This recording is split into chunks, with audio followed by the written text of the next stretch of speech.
김현정의 뉴스 쇼.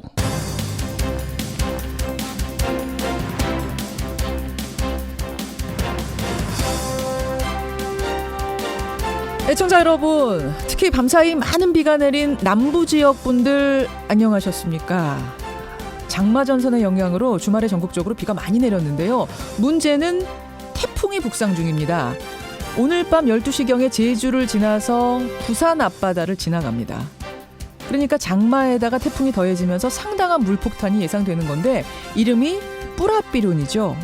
물의 신이란 뜻입니다. 이름처럼 이번 태풍은 바람보다도 비가 강한 비태풍입니다. 2년 전에 울산 태화시장 그 악몽이 재현되지 않도록 유비무환 단단히 준비해야겠습니다.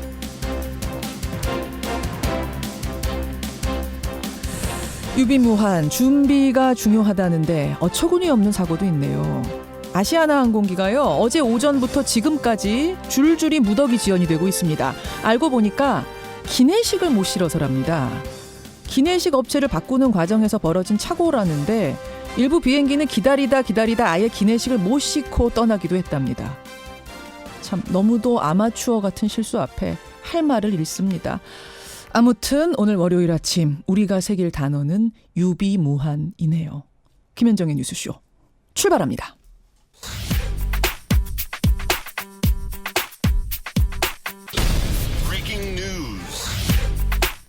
김현정의 뉴스쇼가 주목한 오늘의 포인트, 김정훈 기자 나와 있습니다. 어서 오세요, 김 기자. 네. 오늘 7월의 첫 월요일인데 네. 태풍 소식부터 전하고 시작해야겠어요. 네, 장마는 뿌라비룬 지금 제주에 상륙할 예정입니다. 예. 7호 태풍이죠. 뿌라비룬. 현재는 제주도 서귀포 남쪽 먼바다에 위치해 있는데 시속 13km 속도로 북상하고 있습니다. 그러니까 굉장히 느린 태풍이에요. 네네.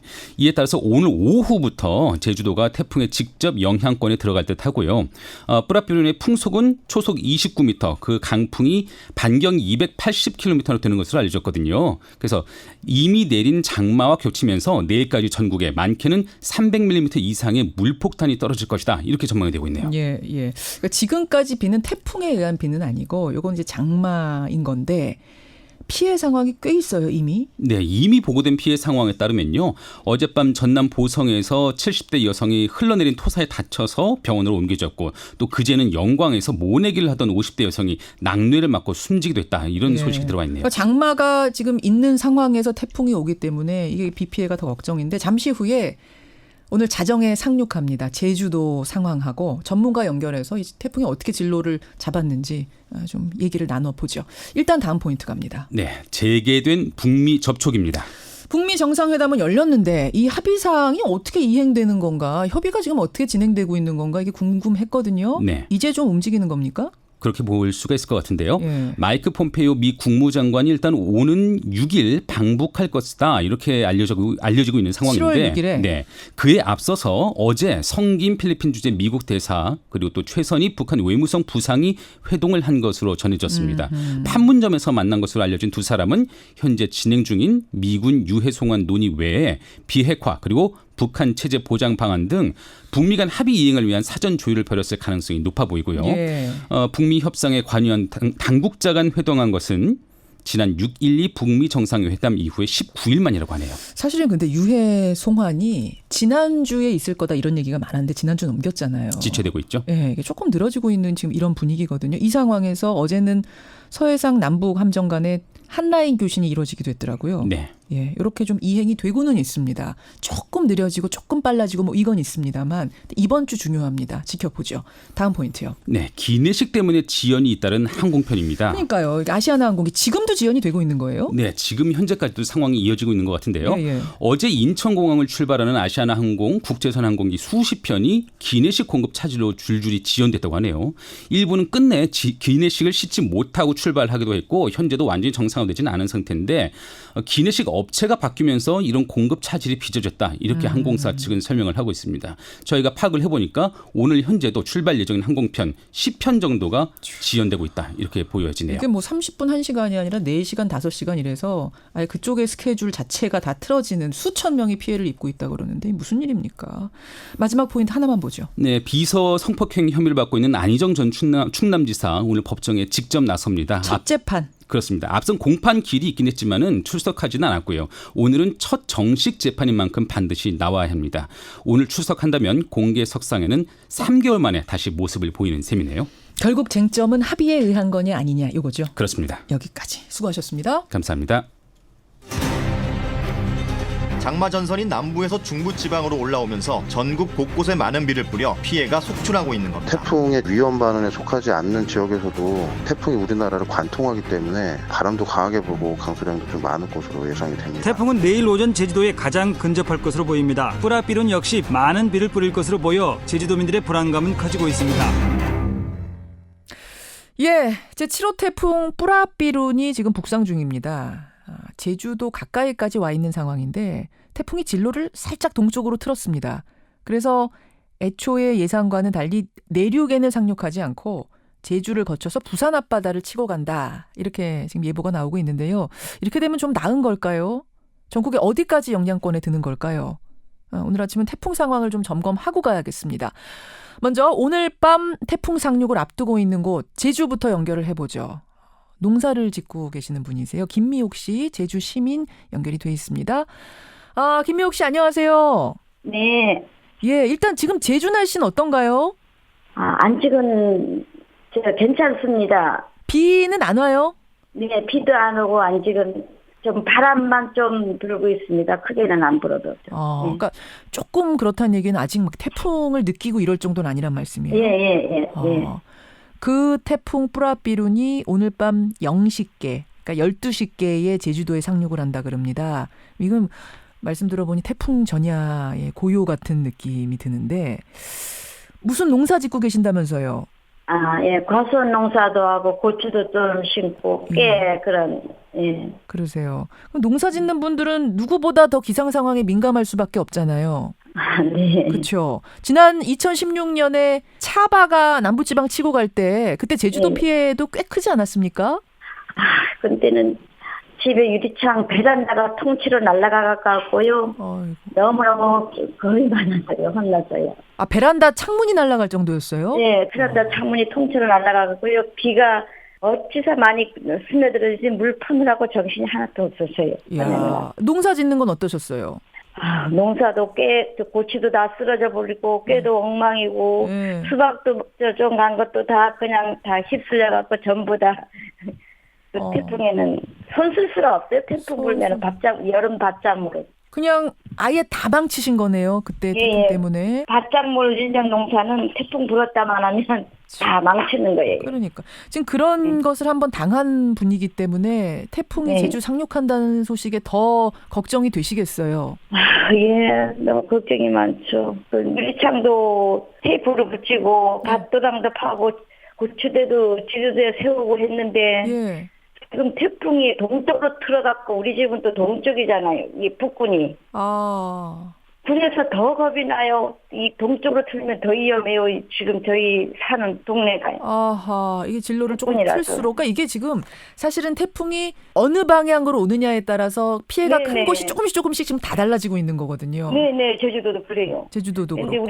저희 동네는 이 동쪽으로 틀었다니까 더 겁이 나고 더 무섭네요. 그 베란다 테이프로 꽁꽁 다 묶어놓고 농작물들은 어떻게 하셨어요? 농작물은 고추는 지대에 세웠고 꽤 같은 거는 그 도랑물량 파기는 했는데 글쎄요. 안심이 안 되네요. 텔레비에 그 재난 방송만 듣고 있어요. 지금 태풍이 어떻게 올 건가. 지금 한 18시간 앞으로 다가온 상황. 아무쪼록 큰 피해 없이 또 무사히 지나가기를 저도 기원하겠습니다. 예. 저희도 그래요. 하늘만 쳐다보고 지금 기도하고 있는 심정이에요. 예, 힘내시고요. 오늘 고맙습니다. 네, 수고하세요. 예, 태풍 상륙을 앞둔 제주도 상황 먼저 좀 점검을 해봤습니다. 농민이세요. 김미옥 씨를 연결해봤고요. 예, 원래는 한반도 내륙을 관통해 걸 거라고 해서 정말 걱정이 컸는데 다행히도 진로를 살짝 동으로 틀었답니다. 그럼 이게 다행인 게 맞는 건지 태풍이란 게 원래 영향이 광범위해서 살짝 틀었다고 해도 비슷한 상황인 건지 전문가 얘기를 들어봐야겠습니다. K웨더 예보센터의 반기성 센터장 연결을 해보죠. 반기성 센터장님 안녕하세요. 네, 안녕하세요. 네네. 뿌라비룬 지금 정확히 어느 지점까지 와 있는 건가요? 7호 태풍 뿌라삐루는 현재 오늘 새벽 6시 현재입니다. 예. 오키나와 북서쪽 약 140km 해상에 13km의 시속이죠. 북북서진하고 있습니다. 중정도의 강도를 가진 소형 태풍이죠. 진로를 좀 바꿨다. 원래는 우리 내륙을 관통해서 갈 거라고 했었는데 동쪽으로 살짝 틀었다. 이게 어떻게 되는 겁니까, 진로가? 이제 어제 같은 경우는 이제 일단 남해안으로 상륙을 해서 한반도를 관통하는 쪽으로 예측이 됐는데 예. 오늘 아침에 나온 예보로는 일단 제주도 동쪽 해상에서 동쪽으로 방향을 틀죠.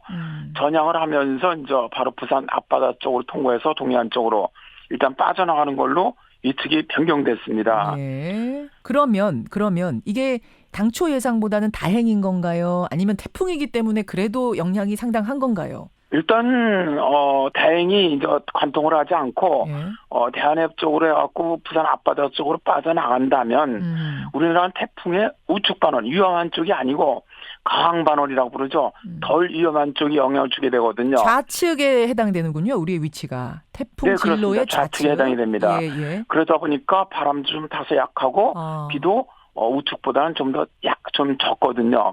그러니까 피해는 실제로 어제 예측한 것보다는 많이 줄어들 것으로 예상이 됩니다. 그럼 주말 내내 전국에 내린 비는 이건 그냥 장맛비예요? 네, 그렇습니다. 어젯밤도 오늘 아침까지 충남 서천이 247mm, 부여가 233mm, 그야말로 군산, 전남, 보성도 다 230mm가 넘었는데, 예. 장대비였죠. 이게 이제 뭐였냐면은 장마선 자체에서 내린 비라기보다는 그 태풍 있지 않습니까? 뿌라삐룬. 여기서부터 그 강한 수증기가 올라오면서 장마전선을 굉장히 활성화시켰어요. 결합이군요, 결합. 그러면서 아주 강한 비구름을 만들어가고 호우가 내렸는데, 현재도 전국 곳곳에 호우특보가 발령돼 있습니다. 문제는 지금 계속되는 장마로 지반이 매우 약해져 있어요. 그렇죠. 그래서 앞으로 이 산사태라든가 축대 붕괴 가능성이 아주 높습니다. 좀 미리미리 대비하셨으면 좋겠습니다. 태풍이 다행히 내륙을 관통하지는 않기 때문에 그나마 다행이지만 그 태풍의 영향이 장마와 결합되면서 상당히 많은 비가 며칠이나 더 올 것 같아요. 일단 태풍으로부터 직접 내리는 비는 이제 오늘 밤부터 제주도에 영향을 줘서요. 남해안과 이제 부산, 경남, 영남 지역으로는 이제 내일이거든요. 내일. 그럼 이 지역 쪽으로는 최대 이제 현재 300mm까지 예상을 하고 있는데 태풍 차바가 지나갈 때 이제 그때는 물론 태풍이 더 강하긴 했지만 이번 태풍이 바람보다는 비태풍으로 보거든요. 비가 많은 태풍으로. 그렇다면 비가 많이 올 가능성이 높으면 당시에도 부산이라든가 울산 같은 데 260mm 이상 비가 내리면서 아주 피해가 엄청 컸지 않습니까? 재산 피해만 거의 2,150억 원에 사망만 6명이 있었는데 2010년 차바 때요. 비는 이번에도 거의 비슷한 정도 오지 않겠느냐 이 지역으로는. 그러니까 영남 동해안 지역, 그다음에 부산을 포함한 경남 남해안 지역으로는 상당히 많은 비가 내릴 것으로 예상됩니다. 그때 울산 태화시장 물에 완전히 잠겨가지고 물난리 정말 대단한 물난리 났던 그때가 차바때입니다, 여러분. 네, 맞습니다. 그러니까 그 정도와 비슷한 정도의 비는 상당히 많이 내릴 가능성이 높다는 것이죠. 장마에다가 태풍까지 겹치면서 이번에는 비를 조심하라는 말씀이시고 그 태풍이 유독 많은 해가 있고 또 태풍이 통 안 오는 해가 있고 그렇잖아요. 이번 해는 어떻게 보세요? 일단 여러 가지 지금 북태평양이라든가 여러 가지 그 기압계 흐름을 볼 때 올해가 태풍이 많이 발생하는 해는 아닌 것으로 보고 있습니다. 평년보다 약간 발생은 적다. 오히려. 그리고 우리나라에 영향을 주는 건 한 두세 개 정도 영향을 준다. 근데 저는 이제 일단 우리나라 쪽으로 북상을 쓰니까 최근 6년 동안 우리나라로 직접 내륙으로 관통해서 영향을 준 태풍은 없었습니다. 다 이제 부산 앞바다 쪽으로 가거나 일본 쪽으로 가거나 중국으로 들어갔는데 올해는 한반도로 직접 북상하는 태풍이 있지 않겠느냐 일단.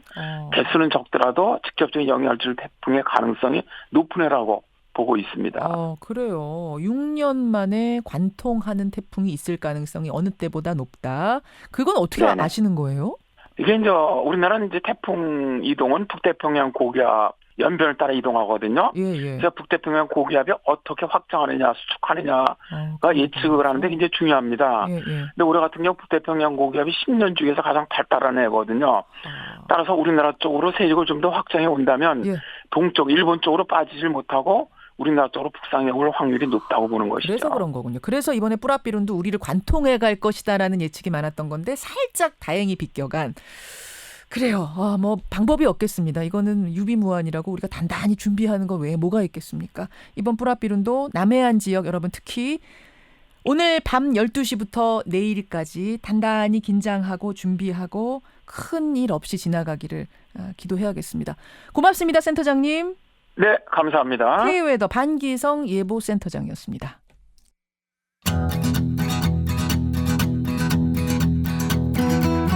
김현정의 뉴스쇼는 청취자 여러분의 참여로 이루어집니다. 트위터, 페이스북, 레인보우 게시판, 그리고 단문 50원, 장문 100원의 유료 문자 샵 1212, 우물정 1212 통해 참여하실 수 있습니다. 김현정의 뉴스쇼, 여러분과 함께 만듭니다.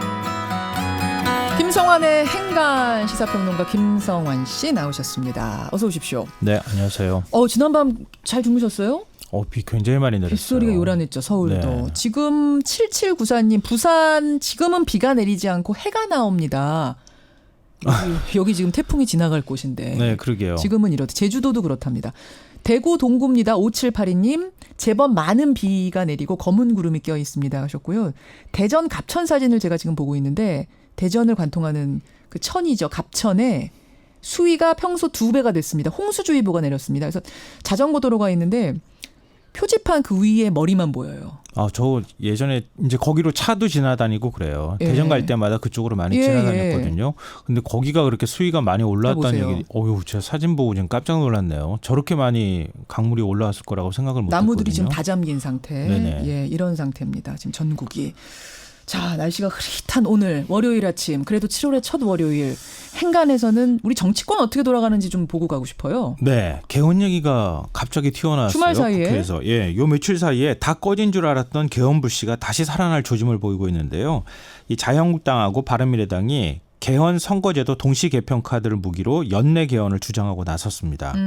이 개헌 불씨 다시 살리고 있는 보수야당. 이 뉴스의 행간을 좀 살펴볼까 합니다. 연내 개헌? 네. 사실은 지방선거하고 개헌하고 동시하자 그랬는데 그게 무산되면서 개헌 불씨 일단 꺼진 걸로 알고 있었거든요. 다 그렇게 생각했죠, 사실은. 그랬죠. 근데 사흘 전까지만 해도 그렇게 생각했습니다. 예. 이 자유한국당 김성태 권한대행이 갑자기 개헌 얘기를 꺼냈습니다. 아직까지 마침표를 찍지 못한 개헌 논의와 선거구제 개편 논의를 마무리 지어야 한다. 민주당은 이제라도 적극적으로 개헌 논의에 임해야 한다. 그 전까지는 자유한국당이 반대해서 안 됐던 거였는데 네. 갑자기 느닷없이 민주당이요 적극적으로 나서라 이렇게 얘기한 거예요. 그래요. 어제는 이 오는 9월 분권형 대통령제 책임 총리제를 뼈대로 한 개헌안 발의에 나서겠다. 당 공식 입장을 내놓기도 했습니다. 아하. 이 바른미래당도 연내 개헌을 강조하고 나섰는데요. 네. 어제 권성주 대변인이 개헌에 대해 이중적 모습을 보인다면 민주당은 당명부터 이중당으로 개명해야 할 거다. 그러면서 민주당의 개헌에 적극적으로 나서라고 압박을 한 상황입니다. 개헌 국민들도 원하는 거고 국회의원들도 전부 다 원하는 거고 그래서 빨리 하자는 거였고 대통령 공약이기도 했습니다만 네. 그게 무산된 후에 지금 다시 불쑥 개헌 카드를 꺼낸 이유는 뭔가? 이게 정치공학적으로 좀 따져볼 행간이 있다는 얘기인가요? 네, 맞습니다. 어떤 겁니까? 첫 번째 행간은 적전 분열용이다입니다. 분열이요? 교란용? 분열용? 네. 지난 주말에 난민 문제로 굉장히 시끄러웠잖아요. 광화문에서 촛불 집회도 열기도 했었고 이게 난민 수용 반대를 주장하는 촛불 집회가 열린 건 처음이었거든요. 그러니까 반대도 있었고 찬성도 있었고 네. 양쪽이 다 열렸어요. 집회가. 난민 문제에 대해서 자유한국당 입장이 뭡니까? 이렇게 물었는데 자유한국당 고위 관계자가 이렇게 얘기했죠. 난민 문제 생각할 겨를이 없다. 겨를이 없다. 느닷없이 겨를이 없다 그러면서 개헌 얘기는 어떻게 얘기를 꺼낼 수 있었겠어요? 겨를이 없다는 얘기는 뭐냐면 우리 당 상황이 지금 코가 석잔데 네. 그 얘기잖아요. 그럼 개헌하는 건 괜찮은가요? 어허. 왜 그럴까? 그만큼 적전 분열이 필요하다 이런 얘기인데요.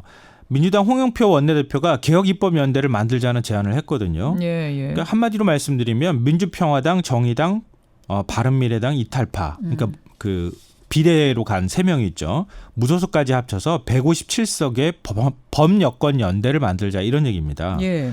그러니까 민주평화당과 정의당 원내 교섭단체 평화와 정의의 의원 모임도 더 적극적인 입장을 취하고 있어요. 그렇죠. 이렇게 되면은 어떤 현상이 나타나겠어요? 자유한국당과 바른미래당이 이 속되게 표현하면 왕따가 되는 거예요. 지금보다 훨씬 더 소외될 수밖에 없거든요. 그러니까 연정까지는 아니지만 어떤 입법 사항을 두고 연합하는 형태가 지금 상당히 빠르게 추진이 되기 일보 직전이에요. 네, 그렇죠. 그러니까 이럴 경우에 이 연대를 흔들 수 있는 가장 좋은 카드가 뭘까요? 뭐예요? 상대방이 원하는 걸 들어주는 거예요. 개헌과 선거구제 개편안, 특히 선거구제 개편안은 민주평화당과 정의당이 그동안에 가장 바라던 바였거든요. 연동형 비례대표제나 아니면은 이걸 중대선거구제로 가져가게 되면 당선될 가능성이 훨씬 높으니까요. 항상 원하던 거죠. 그거를 줄 테니 우리랑 같이 얘기하자. 우리 쪽으로 와라. 이런 얘기를 하고 있다는 거예요. 그런 의미. 정치공학적으로 분석해보고 있습니다. 네. 개헌이란 카드. 두 번째 행간. 두 번째 행간은 격렬하게 두렵다입니다. 누가 누구를요? 지금 현역 국회의원들의 특히 보수 야당의 가장 큰 걱정이 뭐겠습니까? 뭐 국회의원들이야 2020년 총선 사실 얼마 안 남은 거거든요. 거기서 금배지 떨어지면 세상 모든 게 끝나는 거예요. 세상 모든 게 끝나는 것까지 아니 제일 두려운 거예요. 국회의원은 배지 떼는 게 제일 두려운 거죠. 맞아요. 그건 맞아요. 예. 이번 지방선거 결과를 총선에 대입하면 어떤 결과 나왔을까요? 분석이 있었잖아요. 50석 겨우 건질 수 있는 수준이었다고 하잖아요. 사실 이대로 총선 바로 치르면 야당 참패. 참패 정도가 아니에요. 이건 당연한 거죠. 왜냐하면은 소선거구제를 선택하고 있거든요. 예. 그러니까 경기도의회가 이번에 여야 구도가 135대 7이었어요. 예. 135석 여당이 가져갈 때 자유한국당 4석 가져갔어요. 왜 이러느냐? 이게 다 승자 독식 구조기 때문에요. 지역구가 다 한 석밖에 못 갖고 가도록 돼 있었는데 그렇죠. 정당 비례대표를 비교를 해보면 그래도 최소한 자유한국당이 20% 이상 의석을 가져가는 거예요. 만약에 이 분위기를 그대로 쭉 가져간다고 하면은 자유한국당 바른미래당은 미래를 보장받을 수가 없어요. 그럼 어떻게 해야 되겠습니까? 선거구제 근본적으로 바꿔줘야 돼요. 그리고 개헌 논의를 같이 끌고 가지 않으면 안 된다는 거죠. 사실 이 얘기를 계속했던 게 정의당 아닙니까? 그렇죠. 그때 자유한국당은 이 부분에 외면했거든요. 대해서 싹. 상관없는 일이라고 생각했던 건데 이제는 현실이 돼서 다가왔다는 거예요. 그러니까 공포감, 두려움 이런 것들이 태도를 완전히 바꿀 수 있는 계기가 됐다는 겁니다. 소수당만이 하던 걱정을 이제 자유한국당도 하게 됐다. 이런 얘기가 숨어 있는 거군요. 네. 세 번째 행간은? 마지막 세 번째 행간은 그래도 쉬운 일부터 푸는 게 순서다입니다. 이건 무슨 말씀이세요? 시험 볼 때 어려운 문제 붙잡고 끙끙거리면 어떻게 되겠어요? 시험 망치게 되는 거잖아요. 아는 것부터 하고 일단 모르는 거는 별표 쳐놓고 넘어가야 돼요. 옛날 경험 얘기하시는 거. 저 그랬어요. 예. 마찬가지예요. 정치도. 지금 개헌과 선거구제 개편 물론 카드는 던질 수 있지만 이거 지금 풀 수 있어요. 30년 동안 못 풀었어요. 예. 그럼 뭐부터 풀어야 되겠어요? 국회 원구성부터야 풀리든가 말든가 하지 않겠습니까? 그러고 보니까 원구성도 아직 못했어요. 원구성하는 것 뜻이면 이거 언제 될지도 오늘 몰라요. 며칠이에요? 오늘이 지금 7월 2일 아닙니까? 7월 중으로 될라는지도 몰라요. 재헌절 이러다 재헌절 전에 못하는 거 아닌가 싶어요. 그럴 가능성이 높아요. 지금으로서는. 재헌절까지 구성 안 되면은 이거 재헌절날 축사 같은 거 낭독하고 이러는 거를 서청원 의원이 해야 돼요. 최다선이. 맞습니다. 이런 일 없었거든요. 예. 민생 문제라든가 경제 문제 이거 입법은 어떻게 할 거예요?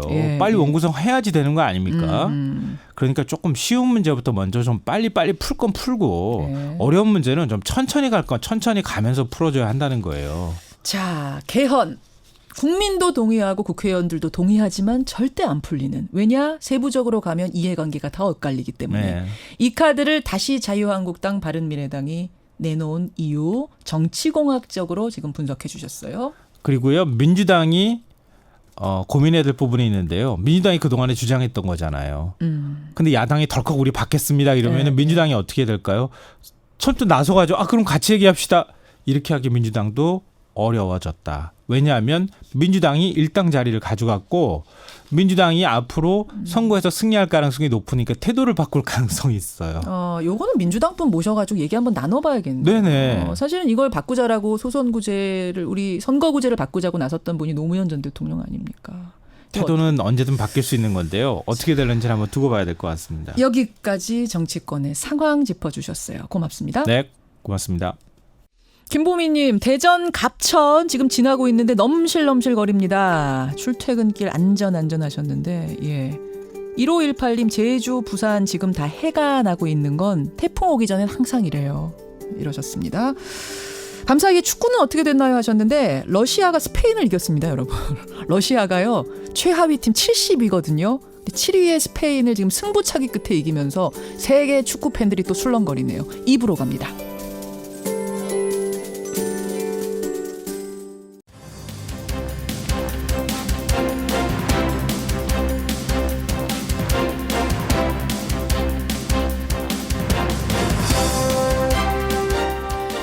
뉴스쇼 2부 출발합니다. 3052님 21개월의 군생활을 시간으로 환산하면 약 9,035시간입니다. 이걸 하루 8시간 복무로 나누면 37에서 38개월이 돼야 합니다. 따라서 대체 복무를 한다면 40개월은 돼야 마땅합니다. 이런 문자를 금요일에 주셨습니다.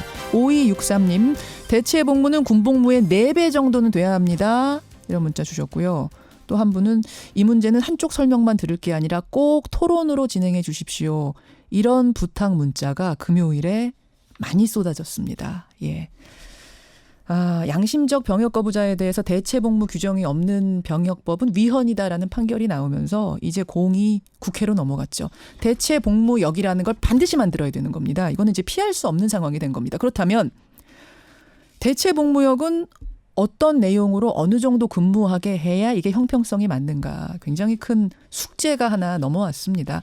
제가 약속드린 대로 오늘 토론 마련했습니다. 예, 바로 그 약속 지켰습니다. 잠시 후에 여러분 의견 들으시면서 여러분의 의견 보내주세요. 예, 보내주시고요.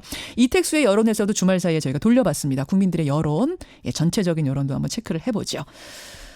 그런가 하면은 이번 월드컵 기간 동안 제가 조금 전에 러시아와 스페인 경기 결과도 알려드렸는데 뜨겁게 진행 중입니다만 오게티 하나를 꼽자면 인종차별 논란이 있었어요. 이 얘기 변상욱의 기자수첩에서 준비를 했고요. 주말 사이 기쁜 소식도 하나 있었죠. 우리의 산사 7곳이 유네스코 세계문화유산으로 등재가 됐습니다. 이 얘기는 유홍준 교수와 짚어보겠습니다. 50원의 단문 100원의 장문 유료 문자 샵 1212 카톡 레인보우까지 열어놓고 출발합니다. 예, 대체 복무역. 그러니까 자신의 신념이나 혹은 종교적인 문제로 군대에 가지 않으려는 사람들을 위해서 그의 주단은 대체 복무를 할 수 있도록 반드시 대체 복무역이라는 걸 만들어라 라는 게 헌재의 결정입니다. 그렇다면 과연 어느 정도 기간 동안 어떤 형태의 복무를 하게 해야 이게 형평성에 맞을 것인가. 이게 문제죠. 예, 결론을 내년 12월 31일까지 내려야 되는 곳이 국회입니다. 국회에 여야 의원 2분을 동시에 연결해서 얘기 좀 나눠보겠습니다.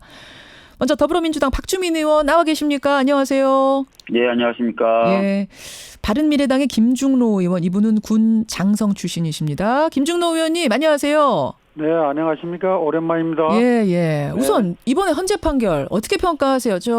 박주민 의원님. 네네. 어떻게 보십니까? 우선은 늦었지만 그래도 그 대체 복무제를 마련하라고 결정한 것이기 때문에 환영을 합니다. 그럼에도 불구하고 처벌 조항 자체에 대해서는 합헌성을 그대로 인정해서 그 부분은 좀 아쉽다 이런 말씀을 좀 드리도록 하겠습니다. 그러니까 처벌 조항이라 하면 그러니까 대체 복무역이란 걸 만들었는데도 거부하는 사람이 있을 경우에는 처벌할 수 있다. 이 규정은 여전히 살아 있거든요. 요것에 대해서는 조금 그것까지도 없애야 됐다고 생각하시는 거예요? 아닙니다. 제가 말씀드리는 거는 위헌 결정의 형태가 여러 가지가 있거든요. 예. 그중에 이제 합정위헌 결정이라는 형태가 있는데. 예. 양심적으로 병역을 거부한 사람에게 처벌했던 것은 뭐 잘못된 것이다, 위헌이다라는 판결을 내렸다면은 과거에. 지금 이제 수감되고 있던 분이나 또 과거에 처벌받았던 분들에 대해서 형사 보상이나 이런 것들이 열리게 되거든요. 그런 부분이 없이 이제 결정된 것이어서 그 부분은 좀 유감이다. 좀 아쉽다 이렇게 말씀드리겠습니다. 자, 바른미래당 김중로 의원님은 어떻게 보세요? 네, 저는 35년간을 근무했어요, 군에서. 예. 이 헌재 판결에 대해서는 뭐 수용을 합니다. 뭐 누가 반대하겠습니까? 그러나 왜 젊은이들이 군에 와 있는지 이 양심적 병역 거부라는 자체를 저는 부정을 했어요. 이게 양심적이라는 단어가 맞는 것인지. 예, 그래서 이 문제는 뭐 시기상조다 이런 걸 다 떠나서 정말 이 병역 거부를 해야 되는 것인지 이걸 예의가 있어야 되는 것인지 저는 지금도 정말 반신반의하거든요. 그러니까 헌법재판소가 결정 내렸으니까 뭐 어쩔 수 없이 받아는 드리겠지만 이거에 대해서 납득이 되지는 않는다 이런 말씀이세요. 뭐 납득이 안 되는 것보다도 뭐 민주주의의 어떤 그 뭐 다양성 뭐 개인적인 그 신념 또 뭐 소수자를 배려하는 건 얼마고 있을 수 있지만 안보에서 이런 거를 정말 이렇게 고려를 해서 해야 되는 것인지 지금도 저는 좀 걱정스럽거든요. 안보에 있어서 이런 것을 우려한다는 이야기는 그러니까 뭐 어떤 공백이 생길까봐 안보 공백. 아니, 안보라는 것은 이거는 무슨 뭐 선택의 여지가 없는 거잖아요. 안보는 국민과 국가의 존망을 결정하는 문제예요. 그러면 이것들이 일시적으로 어떤 제도가 만들어져서 하는 것이 아니고 전력 증강이나 똑같지만 인력 수급 문제도 장기적인 차원에서 해야 되는 문제인데 이런 문제들이 지금 여러 가지 이제 인구 절벽이라든가 이런 문제들까지 전부 연결이 돼 있어요. 그리고 이제 군에 가 있는 사람들의 그 상대적인 박탈감 이런 거가 어떤 국가를 지키고 방위를 해야 된다는 관점에서 보면 이거를 양심적인 병역 거부라는 단어 자체도 저는 좀 마음에 와닿지 않네요. 이렇게 지금 기본적으로 다른 입장을 가지고 계신 건데 아무튼 헌재 판결은 내려졌으니 이거는 뒤집을 수 없는 겁니다, 여러분. 그래서 그렇죠. 이걸 가지고 뭐 찬반 토론을 하는 건 의미가 없어 보이고요. 이왕 정해진 거 이제 대체 복무역이라는 걸 만들도록 규정이 된 이상 어떻게 만드는 게 이게 모두가 납득할 만한 합의의 선인가 이걸 한번 우리가 생각해 보겠습니다.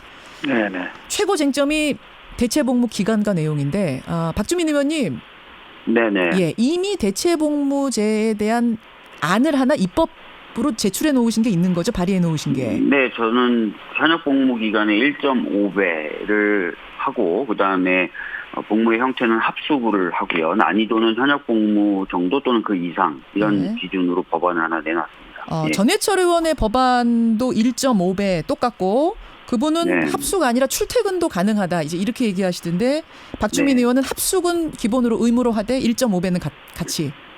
네네네. 난이도는 비슷하게 한다. 난이도 비슷한 건 뭐가 있을까요? 난이도 비슷하거나 좀 높다라고 말씀을 드렸는데요. 뭐 헌재가 예로 든 것은 중증 환자들, 그다음에 뭐 장애인들 이런 분들에 대한 그 케어죠. 그런 것들을 예로 들고 있습니다. 사실 2007년도에 그 참여정부 시절에 대체복무 관련된 제도를 설계할 때도 24시간 그 관심과 신경을 써야 되는 그런 어떤 환자들이나 장애인분들에 대한 어떤 케어 이런 것들을 예로 들었었거든요. 중증 환자 장애인 케어만으로 다 그 수요가 다 해결이 됩니까? 아닙니다. 뭐 헌재가 예를 들면 그것보다 더 많고요. 뭐 소방 안전이라든지 재난 안전이라든지 이런 부분도 다 예로 들고 있습니다. 알겠습니다. 김중노 의원님. 네네. 1.5배 기간 동안 합숙 형태로 이런 일들을 한다면 그 정도면은 납득할 만하다고 보세요? 그 기간 문제하고 기준 문제하고 분야 이런 것들이 이제 세 가지가 주요 쟁점이 될 수가 있는데요. 이것도 지금 저 박주민 의원께서는 1.5배 또 이런 거였는데 그런 것들도 국민적인 합의가 이루어져야 되고 무엇보다도 중요한 것은 현역 업무를 성실히 수행한 사람들의 어떤 상대적인 박탈감 이런 데서 오는 그 차별화된 그런 내용들이 돼야 될 것 같고요. 그러니까 그게 어떻게 이 정도면은 납득할 만하세요? 개인적인 의견을 좀 지금 주십시오. 뭐 해외 같은 경우 보면 오스트리아 같은 경우는 이제 일반 그 현역병업 같은 동일한 기간을 하고요. 핀란드 같은 경우는 2배를 했어요. 2배. 근데 우리나라에서 이제 국방부안 지금 발의하고 현역 복무 기간 1.5배 내지 2배 내 기간을 검토하고 있다고 그래요. 근데 이제 우리나라 안보 상황은 여전히 엄중하잖아요. 다른 나라에서 대체 복무를 시행하고 있는 것이 우리의 대체 복무를 도입해야 하는 근거가 될 수는 없다고 봐요. 다른 나라 상황과 우리 상황은 다르다. 그러면 그냥 상식선에서 뭐 1.5배다 2배다 하는 것은 분명히 맞지 않다고 보고요. 여러 가지 이제 안보 상황이라든가 비핵화 진전 뭐 여러 가지 이런 문제들이 종합적으로 해서 국민적인 합의라든가 또 현역으로 갔다 온 분들의 박탈감, 형평성 이런 문제다 종합적으로 고려가 되죠. 그럼 김중노 의원님은 30년간 군에 계셨던 분이 보시기에는 어느 정도 근무시켜야 그게 비슷한 난이도가 되겠다. 비슷한 게 고생한 게 되겠다. 어느 정도라고 보세요? 저는 최소 2년간으로 보고요. 48개월. 지금 공익근무요원들이 34개월인가 할 겁니다. 예. 최소 그 정도 이상이 돼야 된다고 봐요. 지금 육군 기준으로 했을 때 현역병이 21개월이거든요. 공익이 지금 34개월. 21개월이고 20년부터는 18개월로 지금. 맞습니다. 바뀝니다. 예. 대체 복무는 한 2년 48개월은 해야 된다. 그렇죠. 그래서 최소 공익근무요원들이 지금 하는 이거 기간이 34개월이잖아요. 예. 그거보다는 최소로 돼야 되고, 제가 예상하는 것은 2년은 적어도 해야 되지 않는가. 다만 이제 그 분야가 어떤 분야냐, 기간이 어느 정도냐, 이런 것들은 종합적으로 연결해서 검토가 돼야 될 것 같아요. 예, 제가 지금 잠깐 착각했네요. 48개월이 아니라 24개월 말씀하신 거예요? 24개월? 2년이라고 아니요, 말씀하셔서? 2년. 지금 현역에 2년, 21개월에 배. 그러니까 2배, 2년이 아니라 2배. 제가 그럼 48개월 제대로 말한 거네요. 대략 그 정도 근무해야 된다. 알겠습니다. 하는 일은 뭐 중증장애인 케어 정도면 괜찮겠습니까? 그거는 이제 보는 각도에 따라 다른데, 무엇보다도 현역으로 가 있는 분들, 또 군대 생활했던 분들, 지금 하고 있는 분들, 앞으로 현역으로 가야 되는 분들과 형평성 문제가 반드시 맞아야 돼요. 이분들이 수용을 해야 됩니다. 그러니까 개인적으로는 어떻게 생각하세요? 개인적으로는 저도 이제 때에 따라 저는 현역을 근무를 해봤기 때문에 많이 그 사람들 합숙 문제 이런 것들이 다 해결되나 군에서 그 할 일들이 많이 있어요. 군에서 일단 입대를 해서 총을 안 잡더라도 다른 일들이 많이 있는데 이런 이제 사회에서 지금 예를 들면 복지시설, 중증장애인, 노인 요양소, 교도소 이런 데를 주로 하고 나중에 이제 잘 되면 이제 심폐소생술, 물리치료사 자격증 이런 것들을 해서 그런 분야에도 많이 지금 사람이 수요가 나타나기 때문에 이런 거에 이제 국가에 기여할 수 있는 그런 것들도 할 수 있을 것 같아요. 그러니까 이 정도 일은 내용상으로는 괜찮은데 기간은 2배 정도로 하는 게 좋겠다. 2년 이제 24개월도 있고 이제 2배는 36개월이거든요. 18개월, 20년도 가면 이제 내년 말부터 이제 되기 때문에 내후년이 되지 않아요? 그러면 2배면은 지금 36개월 정도, 18개월에 배니까. 그러면은 지금 박주민 의원이나 전해철 의원이 내놓은 안하고 크게 안 다른 거네요. 1.5배에서 2배 아니니. 조금 더 많지요. 조금 더 많은. 그 정도면 괜찮겠습니까? 2배면? 2배 정도면 괜찮은데 이제 문제는 어떤 분야에서 어느 정도의 강도 있게 근무를 하느냐가 더 중요하겠죠. 기간하고 연결돼야 됩니다. 그것이. 그럼 지금 나온 내용 정도는 좀 약하다고 보시는 거예요? 약하다고 봅니다. 자, 박주민 의원님. 네네. 1.5배 말씀하셨는데 이제 김중로 의원은 최소 2배는 돼야 된다. 그리고 지금 내놓은 그 법안들에 나오는 공익근무 정도의 일보다는 더 어려워야 된다. 그래야 납득이 될 거다 국민들이. 이런 말씀이세요. 일단은 좀 2가지 관점에서 말씀 좀 드리도록 하겠는데요. 이미 이제 기간 문제에 대해서 유엔이나 다른 어떤 국제 인권 기구에서 한 얘기들이 있어요. 유럽 평의회 산하의 베니스 위원회 같은 경우에는 2배 정도로 하는 것은 조금 길다, 과도하다 이렇게 이미 말을 한 적이 있습니다. 2배가 길다. 1.5배 정도 유엔 자유권기억위원회 이런 쪽에서는 1.5배 정도가 타당하다 이렇게 얘기한 바가 있어서 그런 것들도 좀 고려가 돼야 될 것 같아요. 왜냐하면 국제적인 추세까지도 고려해서 이번에 헌법불합치 판정이 나온 거거든요. 지금 이제 들으시는 분들 중에는 1.5배나 2배나 그렇게 큰 차이가 있어 하실지 모르지만 군대에서의 1.5배냐 2배냐는 건 굉장히 큰 차이라는 말이고 2배는 과하다 이 말씀이세요. 그리고 게 있습니다. 지금 많은 분들이 현역 때 이번에 신설될 대체복무 이렇게 대립관계를 보시는데 이미 한 8만 3천 명 정도는요. 4주간의 집중훈련만 하고 사회 영역에서 봉사하는 것으로 병역을 대체하고 있어요. 8만 3천 명 정도가. 그러니까 중간 영역이 이미 있습니다. 8만 3천 명 정도가. 그 이제 공익 말씀하시는 거예요? 공익근무? 전문연구요원, 사회복무요원 이런 분들이 있고, 산업 현장에 가서 일하시는 분들도 계시고요. 그래서 사실은 근데 이 양심적 병역법보다는 그 4주간의 집중훈련도 못 받겠다. 그래서 징역을 살고 그다음에 관청이 허가해준 모든 허가가 취소되고 공무원 임용이 안 되는 그런 불이익을 겪는 겁니다. 그래서 이 4주간의 병역 집중훈련 요것을 대체하는 게 어느 정도냐를 기준으로 놓고 보는 것이 오히려 좀 더 정확한 판단 기준이 될 수가 있어요. 알겠습니다. 박주민 의원님, 지금 청취자 문자가 막 쏟아져서 제가 좀 대신 질문을 드리자면 지금 김중로 의원은 2배라고 하셨는데 청취자분들은 2배도 넘어야 된다라는 의견이 많이 들어와요. 장성수님은 3배 이상이어야 된다 하셨고 8년 뭐 예비군 기간 8년까지도 생각해야 되는데 이거 2배 너무 짧다라는 의견도 들어오고 4배도 들어옵니다. 그 정도는 돼야 현역병들이 오케이 할 거다. 그러니까 청취자 의견 지금 안에 들어오는 것만으로 볼 때는 2배도 훨씬 넘어야 된다는 의견들이 꽤 많이 오거든요. 근데 아까 방금 제가 말씀드렸지만 4주간 집총 훈련을 하고 민간 영역에 복무하는 것도 저희들이 다 군복무를 했다고 인정을 하고 있어요, 이미. 산업요원, 뭐 공익요원, 인정을 하고 있잖아요. 83,000명이나 됩니다, 그 인원이. 예.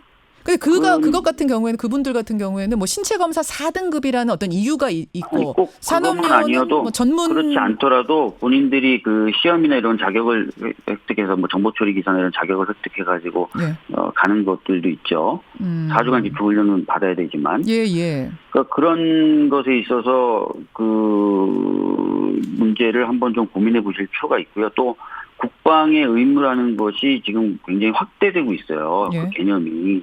헌재가 이미 설치를 했지만 그래서 병력을 직접적으로 형성하는 것이 굉장히 중요하고 여전히 어떻게 보면 가장 그 우선시돼야 될 국방 의무이긴 하지만 그것 말고도 다양한 형태에서 사회의 안전과 국가의 안전을 지키는 방법이 있거든요. 군대 가는 건 말고도 개념이 점점 넓어지고 있다. 병역이라는 것의 의미가 이런 말씀. 김중로 의원님 어떻게 생각하세요?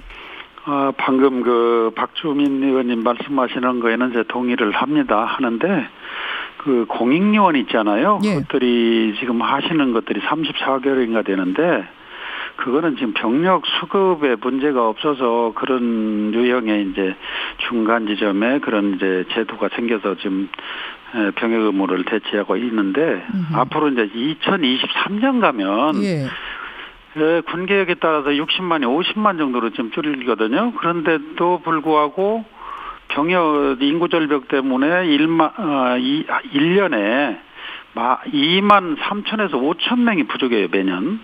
그게 좀 심각한 문제가 있어요. 그래서 그 군에서도 지금 국방부에서도 검토를 하고 어떻게 할까 고민인데 이 대체복무 뭐 누가 반대하겠습니까? 뭐 하실 수 있어요. 그러나 이제 국방이라는 차원은 그냥 이게 무슨 뭐 시행착오하고 무슨 뭐 반복하고 다시라는 사업처럼 뭐 망했다 일어나고 그런 게 아니기 때문에 정말로 이거는 민감한 문제예요. 그래서 저도 이런 생각을 하고 있는데 그런 문제들을 종합적으로 해결하지 않고 그냥 현 시점에서만 보거나 또 그냥 전시가 아니고 평시에만 이렇게 해서 뭐 이런 문제를 기준을 삼아서 한다면 나중에 큰 착오가 있을 수 있어요. 그래서 제가 걱정하는 겁니다. 김중로 의원님 다시 한번 정리하겠습니다. 그럼 김중로 의원께서는 대체복무제 자체에 대해서 뭐 찬성하진 않지만 이왕 이렇게 된 이상 현역병들이 박탈감 느끼지 않는 기준을 설정해야 된다.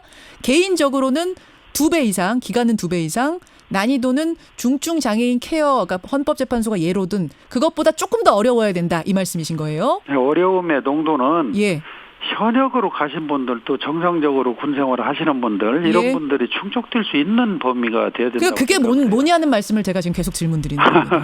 그게 뭐냐고 생각하세요? 그거는 뭐 더 연구를 하셔야 되겠지만 아무튼 이제 그 소수자 배려하고 뭐 이런 것도 중요하지만은 다수가 형평성에서 또 공정성에서 위배되지 않도록 알겠습니다. 그걸 논의를 충분히 해보자 이런 말씀. 지금 청취자 공익근무를 지금 하고 계시는 청취자분들이 문자를 많이 보내주시는데 지금 24개월로 줄었답니다. 현재 24개월이라는 문자를 현재 공익근무하고 계시는 분들이 문자를 많이 보내주시네요. 그럼 현재가 24개월이면은 김중로 의원의 2배도 조금 바뀌시는 겁니까? 아니요. 그건 아닙니까? 2배는 42개월은 해야 된다. 대체복무제. 알겠습니다. 자, 30초씩 마무리 발언 기회 드리겠습니다. 박주민 의원님. 사실은 이 문제는 굉장히 어려운 일이지만 그동안의 사회적인 고민과 논의를 통해서 헌재가 어렵게 또 결정을 해줬습니다. 국회에서는 최대한 신속하게 헌재 지지를 받아서 입법을 해야 될 것입니다. 입법을 해야 되고 아까 입장은 1.5배를 넘어서선 안 된다는 건 확고하시고요.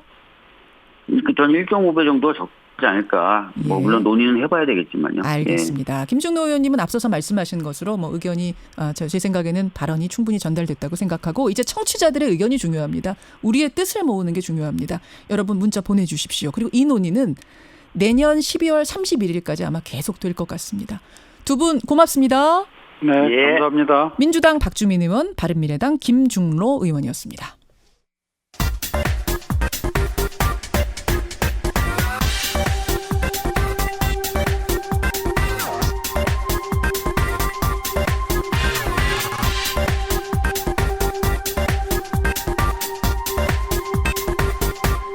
한 주간의 최신 여론조사 결과를 알아보는 시간입니다. 이택수의 여론, 리얼미터 이택수 대표 어서 오십시오. 안녕하세요. 비 와요 지금 밖에? 네, 비 계속 오고 있습니다. 서울도 계속 비가 오고 있는 상태. 그러니까 장마 전선이 오르락 내리락 이제 태풍까지 오면 여러분한테 주의 단단히 하셔야 됩니다. 근데 이택수 대표는 태풍이 오면 대표님 뭐 본인 걱정보다도 군에 있는 아들 걱정 먼저 되지 않으세요? 그렇습니다. 지금 전방에 있기 때문에 특히. 전방 어디 있어요? 양구에 있습니다. 아이고. 모르겠는데. 제대로 전방에 보내셨네요. 마침 우리가 지금 대체복무역에 대한 얘기 앞에서 토론으로 나눴거든요. 이건 개인적인 의견이니까. 개인적으로는 한 어느 정도 기간 동안 어떤 일을 해야지 이게 현역병들도 그래 라고 될 거라고 보세요? 제가 아들이 군대에 있어서라기보다는 뭐 일반 국민 입장에서 현역 군인들을 생각하면 군인들이 박탈감을 느끼지 않게 한 2배가량 이상은 복무를 해야 신성한 군복무를 하는 군인들 입장에서 마음이 어렵지 않을 것 같다는 생각이 2배 듭니다. 이상의 합숙도 하고? 뭐 합숙 여부는 그거는 뭐 제 입장에서는 해도 되고 안 해도 된다는 생각이고요. 그거는 특별히 그래요. 자, 지금 청취자 의견 보겠습니다. 최순길님 3년은 돼야죠. 우리나라의 특수성 감안해야 됩니다. 전상은님 장교로 3년 3개월 복무했습니다. 만약 병역 거부를 하면 더 짧게 하는 셈이 되는 거네요. 이러신 분도 계시고 1.5배가 적당합니다라는 의견도 있습니다. 왜냐하면 이건 징벌이 아니지 않습니까? 이런 의견도 들어오고요. 홍승희님 양심적 병역 거부라는 단어부터 좀 바꿔줬으면 좋겠습니다. 제 아들 지금 군인가 있는데 그럼 제 아들은 양심이 없어서 갔습니까? 이런 문제. 네, 그런 지적하는 분들이 많더라고요. 근데 이건 이제 양심 간 사람은 비양심이다 이런 뜻은 아니고 어떤 자기만의 기준, 그러니까 자신의 신념, 소신에 의해서 끝까지 거부했다라는 의미로 양심적 병역 거부라고 불리는 건데 또 듣는 사람들 입장에서는 서운하게 들릴 수도 있겠네요. 그래서 저도 찾아봤는데요. 그 적절한 표현이 종교적 신념에 의한 병역 거부 또 너무 길기 때문에 종교적 거부 병역 거부라고 하는 표현이 그나마 좀 합리적이지 않을까 싶은데 지난 2007년부터 2016년까지 병무청 통계에 따르면 입영 집중 거부자 5,532명 중에 5,495명이 여호와의 증인이었습니까? 대부분 99%가 종교적 신념에 의한 거부이기 때문에 양심적 거부라는 표현은 이제 법률 용어이기 때문에 법정에서는 써도 되겠지만 일반 언론에서는 종교적 병역 거부라고 하는 게 더 적절하지 않을까 싶습니다. 근데 이제 평화주의자들 죽어도 저는 총을 들 수가 없습니다. 총은 평화와 거리가 멉니다라고 생각하시는 분들도 사실 1% 계시고 또 이게 대체복무역이 확산되면 정착이 되면 또 늘어날 수가 있기 때문에 그렇습니다. 사실 어떻게 호칭을 해야 될지는 좀 애매한 면이 있네요. 자, 어쨌든 김현정의 뉴스쇼에서 리얼미터에 의뢰했습니다. 대체복무제를 하게 되면 어느 정도 기간을 해야지 이게 형평성이 맞다고 보십니까? 이렇게 물었죠. 네, 저희가 지난 금요일 전국 19세 이상 성인 11,487명에게 접촉을 해서 최종 500명이 응답을 완료했습니다. 무선 전화 면접 및 유무선 자동응답 혼용 방식이었고요. 표본 오차는 95% 신뢰 수준에서 플러스 마이너스 4.4%포인트였는데요. 질문은 다음과 같았습니다. 헌법재판소가 대체복무제를 규정하지 않은 현행 병역법 조항에 대해 헌법 불합치 결정을 내려서 향후 법 개정을 통해 양심적 병역 거부자들은 앞으로 사회봉사나 공공행정 등의 부문에서 대체 복무를 할 것으로 보이는데요. 아주 자세하게 설명을 해주셨어요. 그렇다면 선생님께서는 대체 복무의 기간으로 어느 정도가 가장 적정하다고 생각하십니까? 1번. 군복무 기간과 같은 기간. 2번. 군 복무 기간의 1.5배가량, 예. 3번은 2배가량, 4번은 3배 이상, 5번은 잘 모르겠다 이렇게 물었습니다. 1.5배, 2배, 3배 똑같은 기간 군 복무와 네. 이 결과 어떻게 나왔는지 굉장히 궁금하네요. 가장 많은 응답은 1.5배가 34%로 나타났고요. 2배가 30.8%로 나타났습니다. 그래서 두 의견을 합치면 64.8%, 65%가량이 1.5 내지 2배 응답을 했고요. 그럼 3배 이상은 어떻게 나왔어요? 3배 이상이 14.4%로 나타났고요. 네 번째로 나타났습니다. 그리고 세 번째 의견이 군 복무 기간과 동일한 기간을 할애해야 한다. 17.6%로 나타났습니다. 그 청취자 의견이요. 네. 지난 금요일에도 굉장히 많이 들어왔거든요. 네. 근데 저희 뉴스쇼에 문자로 들어온 그 문자 보내주신 분들 의견하고는 조금 다르네요. 네. 저희 의견들 모르겠지만 더 적극적인 분으로 이제 참여하시는 여기 반대 의견을 가지신 분이 더 많이 문자를 보내주셔서 그런지는 모르겠습니다만 저희한테 접수된 것만으로는 1.5배나 2배는 좀 적다. 네, 조금 네. 더 많이 하자는 의견이 문자로는 많이 접수가 됐는데 네. 전화 여론조사로 돌려봤을 때는 1.5배가 네. 제일 많이 나왔어요. 계층별로 보면 3배 이상 시켜야 된다는 강경 입장은 연령별로 30대에서 18.7%로 가장 높았고요. 20대가 15.4%로 나타났고 또 지정당별로는 정의당 지지층에서 의외로 17.4%로 가장 높게 나타났고요. 그다음이 한국당 지지층 15.2%로 뒤를 이었고요. 이념 성향별로는 중도층에서 18%로 가장 높았고 보수층이 14.7%로 뒤를 이었습니다. 3배, 그러니까 3배 이상이라고 강경한 입장을 보인 계층들은 주로 어떻습니까? 네, 방금 소개해드린 계층들이 3배 이상이었고요. 3배 이상을 원하시는 분들. 가장 이제 적은 기간과 동일한 것 이상의 1.5배 응답은 여성, 또 40대, 50대, 진보층과 중도층 이쪽에서 높았고요. 2배 응답은 남성 그리고 6.25를 겪은 세대가 다수 포함된 60대 이상 그리고 현역 입영 대상 연령대는 20대 보수층 한국당 지지층에서 가장 높게 나타났습니다. 어떻게 분석하세요? 이 결과는? 어떻게 이렇게 생각보다는 저도 3배 이상이 생각보다는 적게 나타난 것을 봐서는 이게 그 징벌적인 성격이 아니라 병역 의무를 수행하는 또 다른 방법.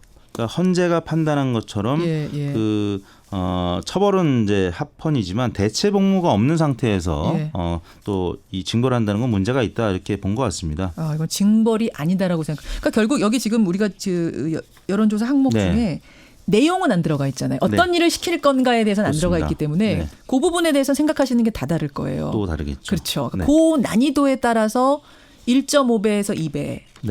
여기가 그렇죠. 제일 많이 나왔다는 거. 그러니까 뭐 쉬운 일을 하면서 1.5배에서 2배라면 납득하기 어렵겠지만 그거 맞는 거기 현역에 준하는 정도의 어떤 일 혹은 그보다 어려운 일을 시키면서 2배, 1.5배 하면 되지 않겠느냐라는 생각을 하신 것 같아요. 그다음 보도를 통해서 국방부가 일반 군 복무보다는 더 강한 강도의 대체 복무를 준비하고 있다 이런 기사들이 나왔기 때문에 그걸 뭐 대략 가정하고 응답을 한 것 같습니다. 근데 아까 우리가 토론해봤지만 내용 정하는 게 더 어렵거든요. 어떤 일을 시킬 것인가. 그러니까 여러분들이 1.5배에서 2배 정도로 대답은 하셨지만 그 내용을 또 어떻게 정하는가에 따라서는 굉장히 그렇습니다. 또 여와증인 측에서는 또 국방부에서 지정하는 건 또 반대를 하고 있기 때문에 이런 얘기를 하고 있기 때문에 그 내용면에서 또 굉장히 난항이 예상이 되고 있습니다. 여하튼 스페셜 여론조사 결과는 이렇게 나왔습니다. 정리조사로 가보죠. 대통령 국정운행 지지도 어떻게 나왔습니까? 네, 문재인 대통령 지지율이 2주 연속 하락했는데요. 71.5%로 지난주 대비 3.9%포인트 빠졌습니다. 부정평가는 3주 만에 20%대로 올라서서 22.5%로 나타났는데요. 지난주 특히 대전, 충청, 세종에서 가장 많이 빠졌습니다. 11%포인트가 빠졌는데 이유가 뭐예요? 주 초에 아시다시피 김종필 전 총리 훈장 추서 또 조문을 둘러싸고 논란이 촉발되면서 있었죠. 대전, 충청, 세종 시민들이 많이 빠졌습니다. 조문을 안 간 것이 영향을 미쳤다. 네, 문 대통령이. 막 칼럼니스트 황교익 씨의 발언으로 일요일 그리고 월요일 날 꽤 논란이 됐었습니다. 훈장을 줄 거냐 말 거냐 논란이 있었고 네. 그래서 월요일 결국은 이제 조문 안 가는 쪽으로 결정을 그렇습니다. 하셨고. 근데 이제 훈장 취소 자체도 또 논란이 됐었기 때문에 월요일 날은 76%였는데 화요일 날은 71.2%로 5%가량. 이거 5%포인트면 굉장히 크게 낙폭이 이루어진 거거든요. 그러니까 근래 들어서 가장 큰 낙폭이었는데 바로 이 JP 훈장 취소 또 조문 논란 때문에 그런 것 같고요. 뭐 일부 영향을 미친 것으로 보이는 것은 이제 그 경제 수석, 일자리 수석 등 청와대 참모진 개편을 두고 뭐 경질이냐 아니냐 이런 논란도 있었습니다. 또 한편으로는 지난 주말까지는 독일전 축구가 이루어지기 전에 입회한 직후에 이루어진 조사였기 때문에 축구도 영향을 미쳤다고 보고 있습니다. 그런 분위기도 영향을 줘요? 원래 이제 월드컵이나 올림픽이 한 2.5% 내지 3% 가량 상승 요인으로 작용을 하는데 지난 주말까지는 굉장히 여론이 좋지 않았었습니다. 그래서 이런 부분도 하락 요인으로 일부 작용한 것으로 보입니다. 축구도 못하고 짜증나 뭐 이런 분위기도 심리적으로 영향을 줄 수 있다. 주요선 청취자님은 난민 문제도 아마 추가됐을 거예요. 네, 맞습니다. 이런 얘기를 분석을 또 보내주시네요. 알겠습니다. 정당 지지율 가보겠습니다. 민주당 지지율도 4.5%포인트 빠진 49.6%로 동반 하락을 했는데 오래간만에 40%대로 내려왔습니다. 한국당은 1.2%포인트 반등한 17.9%, 정의당도 1.4%포인트로 9.4%, 바른미래당 6.2%, 민주평화당 2.3% 순으로 나타났습니다. 여기까지 오늘의 여론. 이택수 대표. 어떻게 조사하셨어요? 네, 이번 조사는 지난 월요일부터 금요일까지 6월 25일부터 29일까지 전국 19세 이상 유권자 52,372명에게 통화를 시도해서 최종 2,502명이 응답을 완료했습니다. 조사 방법은 동일했고요. 표본 오차는 95% 신뢰 수준에서 플러스 마이너스 2.0%포인트였고 자세한 내용은 중앙선거 여론조사 심의위원회 홈페이지를 참고하시면 되겠습니다. 자, 고생하셨습니다. 이택수의 여론이었습니다.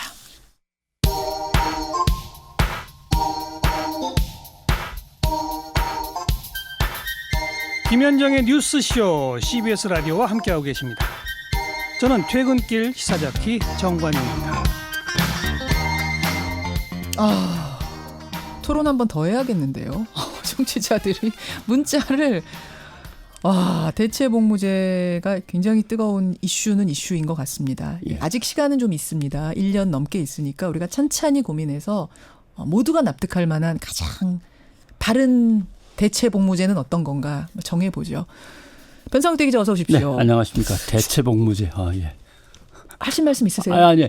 대체복무제라는 건 복무의 형태를 여러 가지로 나눈 다음에 선택한다는 뜻입니다.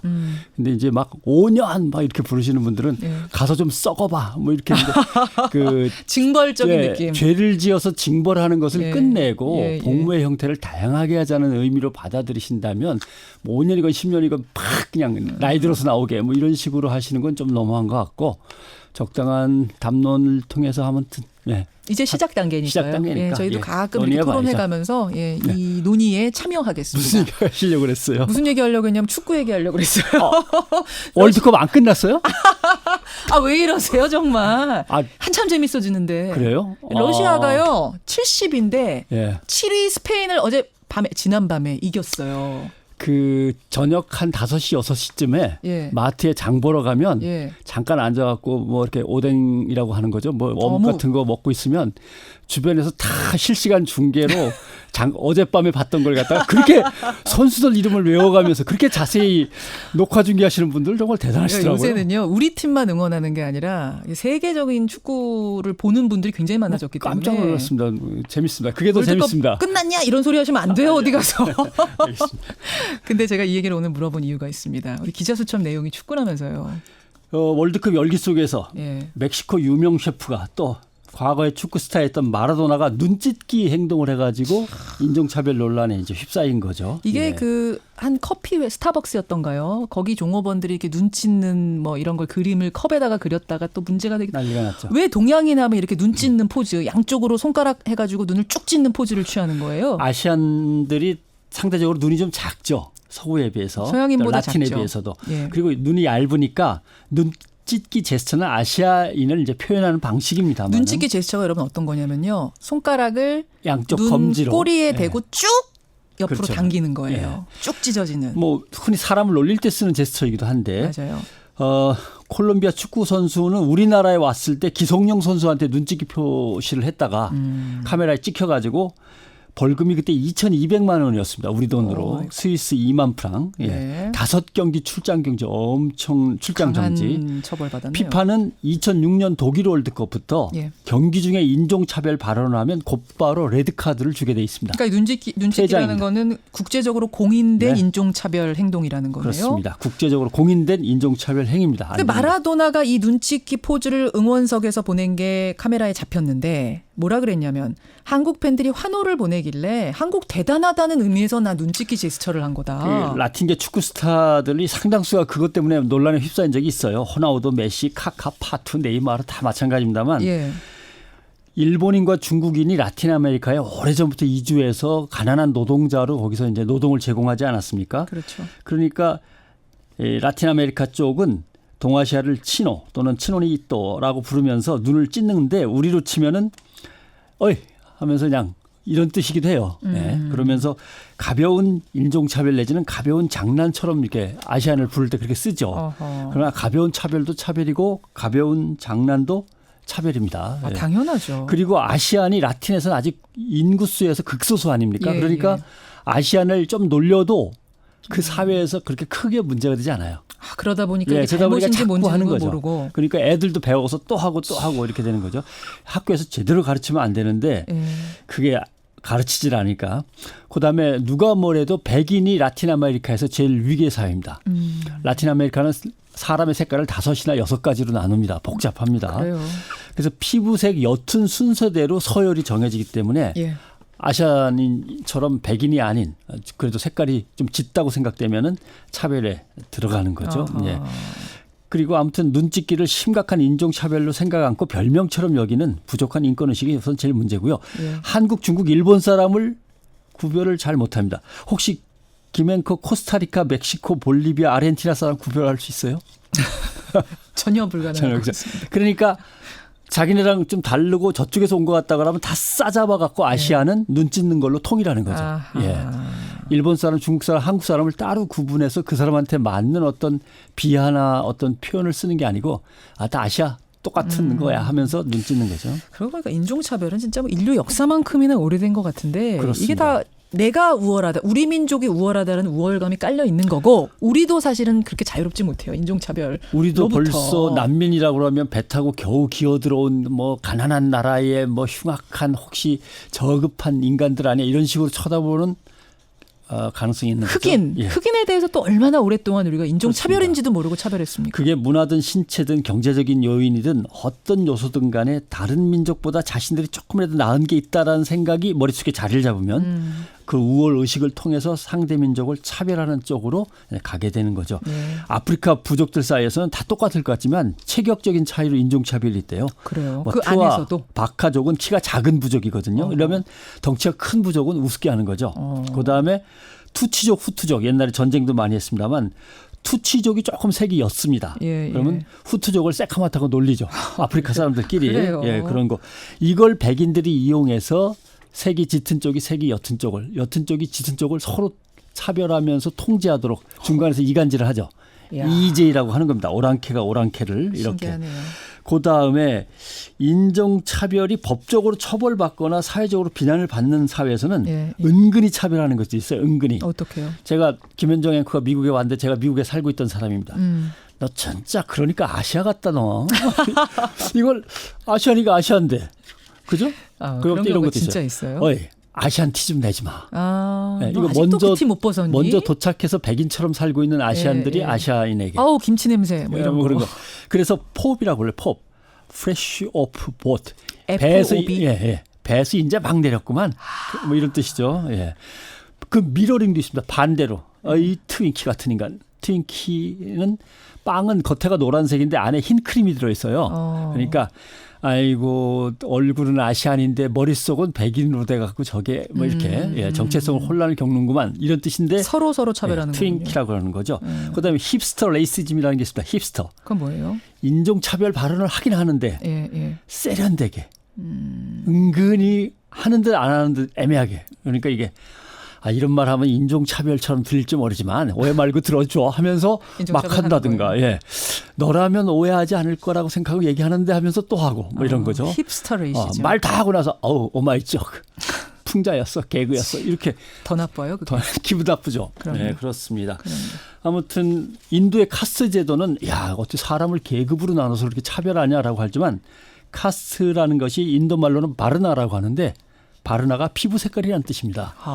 결국 거기도 인종 차별인 거죠. 그래서 이게 어떻게 해석하느냐 하면 동유럽도 인종 차별이 심한데 동유럽이 왜 그러는데 민족 자부심이 강한데 점령당했다가 한꺼번에 풀리면 확 폭발하면서 또 다른 민족을 깔본다는 거죠. 예. 오늘 인종차별에 대해서 한번 생각해봤습니다. 변상욱 대기자 수고하셨습니다. 고맙습니다.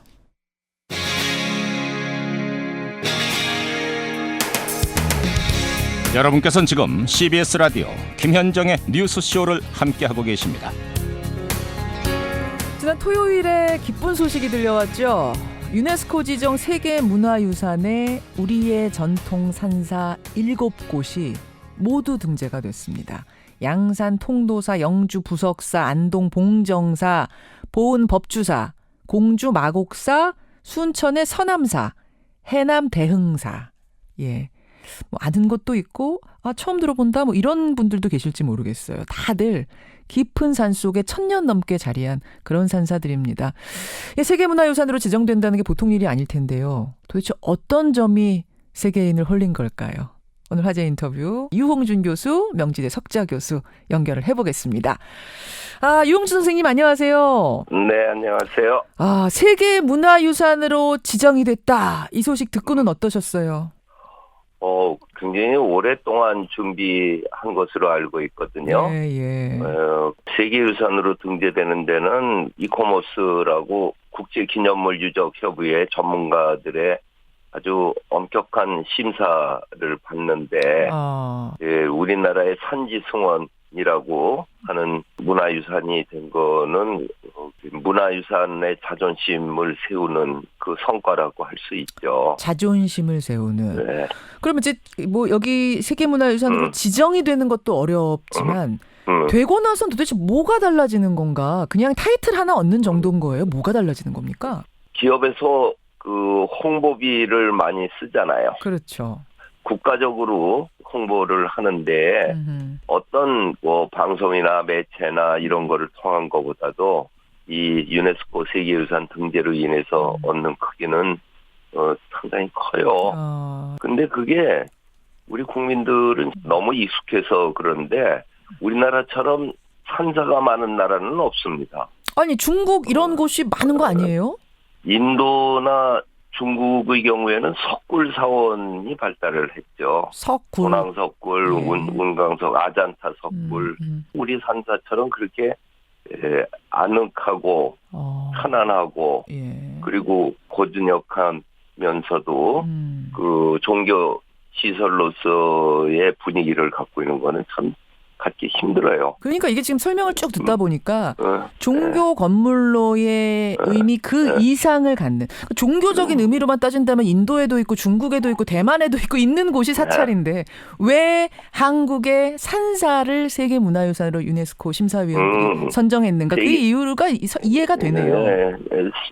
그 기준은 뛰어난 보편적 가치라고 그래요.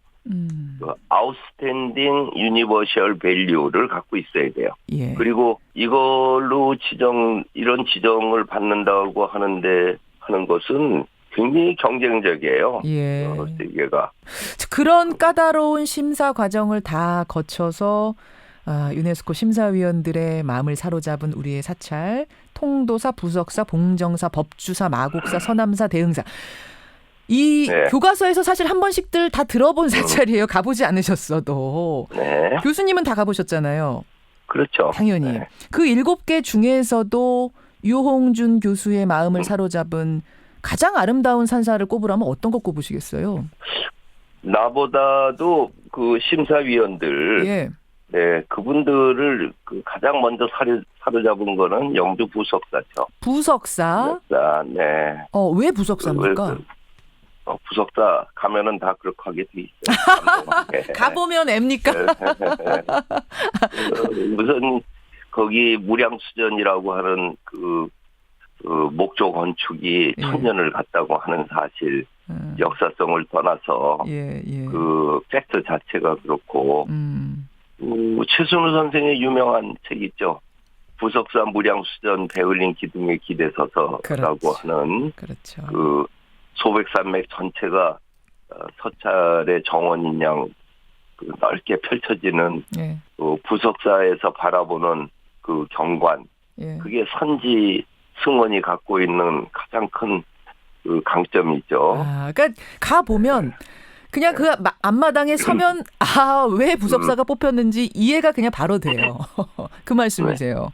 그런가 하면은 반대로 서남사 같은 경우에는 순천, 그렇게 스케일이 큰 거가 아니라 진입로를 20-30분 걸어서 들어가는 과정, 계곡을 타고 들어가서 그 산자락을 아주 슬기롭게 경영해가지고 돌계단 하나 올라가면은 뭐 만세로가 있고 또 만세로 넘어서 들어가면은 법당이 나오고 또 옆으로 돌아가면은 요사체의 승원들이 있고 하면서 아주 사람의 마음을 그 느긋이 해주는 그런 분위기로서 만들어진 것도 우리 산사가 갖고 있는 중요한 특징이죠. 아기자기한 그런 멋이 있는 곳 아니면 장엄한 이런 위험이 느껴지는 곳. 이런 우선 첫째로는 역사성이 있어야죠. 천년 고찰에 일단 1000년은 넘어야 되고 그건 기본이. 그 다음에 그 현대적인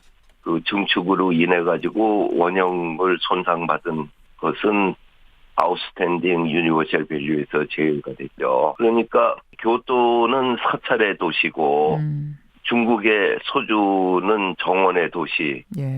그렇게 되듯이 우리나라의 경우에 있어서는 산사의 나라라고 하는 이미지 오브 코리아를 세우는데 더없이 좋은 계기가 되는 것이죠. 그거 참 좋네. 우리 한국 하면 떠오르는 어떤 이미지, 강렬한 이미지. 사실 이게 부족하다는 얘기를 많이 하잖아요. 관광적인 측면에서. 굉장히 좋은 기회가 될 수 있다. 이거 꽉 잡아야 된다는 말씀이에요. 네, 그렇죠. 알겠습니다.